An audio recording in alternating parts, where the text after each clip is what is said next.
So let's go to what's going on right now. So the Screen Actors Guild is on strike because of why? It's better wages in general, standard stuff, but now there's this rapidly emerging fear of artificial intelligence. So one of the proposals that came in from the other side was that basically all the extras, all the actors, they sign away their rights so they could be used in AI. So they get a day of wage to get scanned, and then they can be used for the rest of that studio's life in producing background actors. And they were looking at this like, oh my God, wait, you can do that? Yeah. Most people don't even realize you can do that.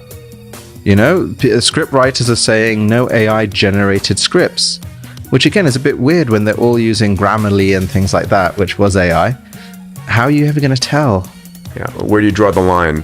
Where do you draw the line? Because this is a technology that's coming so fast and is so good that it's almost not like technology at all. It's just very natural the way it emerges. And so you will get to some sort of agreement because the big actors are kind of there, but the defaults that are set now reverberate. So I think that's an important point that you just made. The decisions, the policies that we create today are going to take us down one path or another for the decades to come. Yeah, it will affect the whole of Hollywood, what's decided in this moment here, because there won't be another renegotiation for a while. And so, again, how does an actor create value? A top actor has a following, but up-and-comers, how do they break through? What is the apprenticeship to? What does a movie look like in 5 years? Even if you agree as Hollywood not to have any AI, let's just say you have this kind of Dune-style Butlerian jihad and say, no AI, and someone will make a movie about no AI in Hollywood. What do you do when the Chinese film studios start releasing product faster than anything? You can make in every language out there. Literally every language. We have technology now. Again, maybe this is part of what we do. What is possible now? We can translate Peter's voice into just about any language with his voice. So it's not a voice and match my lips and movements exactly. Match your lips and movements exactly. I'm sure the podcast will be in every language by next year. Yeah. And again, it will be in our voices. We can make our voices sound more confident. We can take his mannerisms right now and transplant them onto my mannerisms so we match, so we can reshoot scenes with style. Yeah. We can turn him into a robot in a few minutes. And in fact, maybe we'll do that in the post. And so we'll have a little scene of him becoming a robot. These are all technologies that are here now, and it transforms fundamentally the nature of filmmaking because you only need one shot.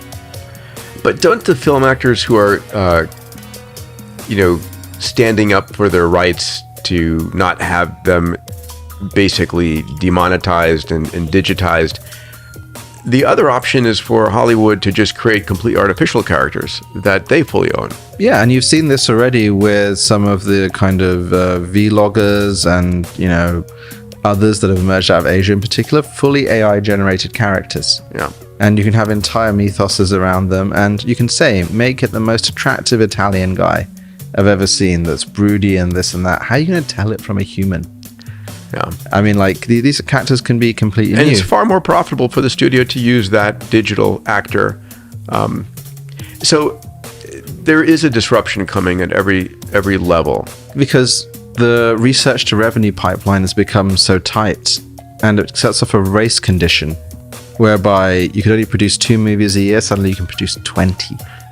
And then you can actually, like we do A/B testing in subject headlines, you could create 30 variants of the movie and see which one actually is the best. Yeah.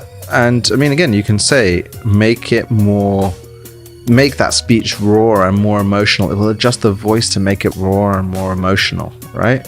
And because you're using such large data sets, and we made all our data sets open, and then we allowed opt-out. We're the only company in the world to allow opt-out because we thought it was the right thing to do. So we had 169 million images opted out of our image data sets.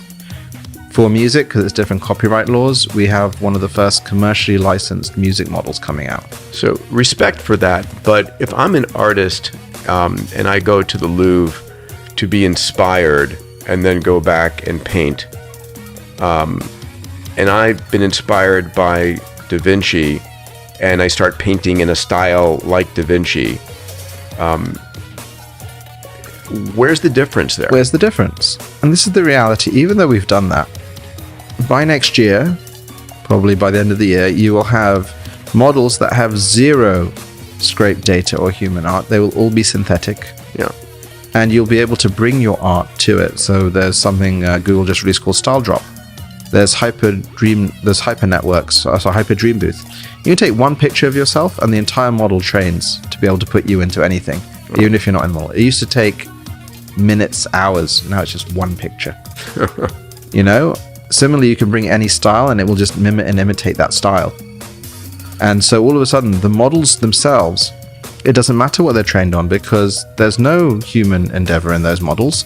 And then things like compensation for artists and others, as you said, become a bit mute because all of a sudden you have these amazing stories told by really convincing, amazing actors who may or may not exist. And how are you ever going to tell the difference? So what's your advice? Let's parse it here. On one side, what's your advice for Hollywood and for actors? And on the other side, I want to ask your advice for artists. Because this is about mindset. You know, this is coming at us at extraordinary speed.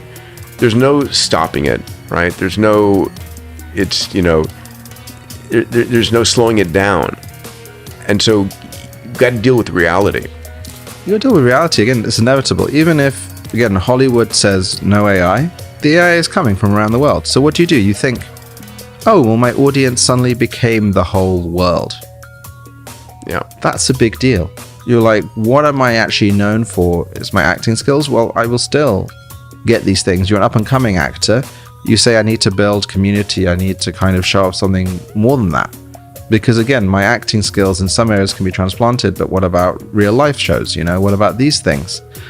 It does throw up the entire thing and adjust it, but then musicians have had to have that adjustment. Mm-hmm. They used to be able to make money on their LPs, and then all of a sudden they had the Napster Spotify moment. Yes. There is more protection in music as well, because you basically, according to the Robin Thicke versus Marvin Gaye case, there is an element of style protection in there that doesn't exist in visual media. Yeah. And probably won't, because the other part of this is if you're expecting governments to regulate, how can they when there is a global competition going on? They will lose competitiveness to other countries and you'll have regulatory arbitrage. Yes. And that is something across every industry. It's going to be happening. Yeah. I think, the concept of, United Artists, it was originally a collective of all the artists.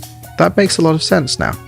I think you have to think about an element of collectivism to share the excess profits, because what's going to happen is movies will get cheaper, profits will go up. You need to support each other as a community here and think again, as a community, what is our story for the next 1, 3, 5, 10 years? Because all of this is going to happen quicker than it takes to make the new Avengers movie. And quicker than regulators are able to regulate.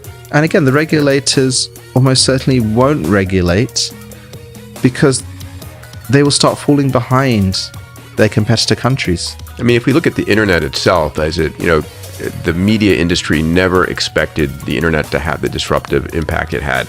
And had it known, it probably would have tried to get regulators to have slowed it down or blocked it. Yeah, the speed is too much. But then also, again, I gave the example earlier, the video game industry has gone from 70 billion to 180 billion over the next So it's last 10 quality. years. Can we increase quality? Interactivity. Okay. Yeah. Because games are media as well. The media industry has increased in size. The way that value has gone is being redistributed. Value will be redistributed again now. And again, it's like, what is an AI-enhanced actor? If you're an actor, what's an AI-enhanced photographer, filmmaker? Think about your jobs, the tasks that you do, and what can be augmented if you had a bunch of really talented youngsters working for you, right? You could do more, you could be more. But then it means the bar is just going to keep on raising. Please make sure to like the video and subscribe to our channel. Leave us a comment down below about what topics you would like to see covered next. Thanks for watching.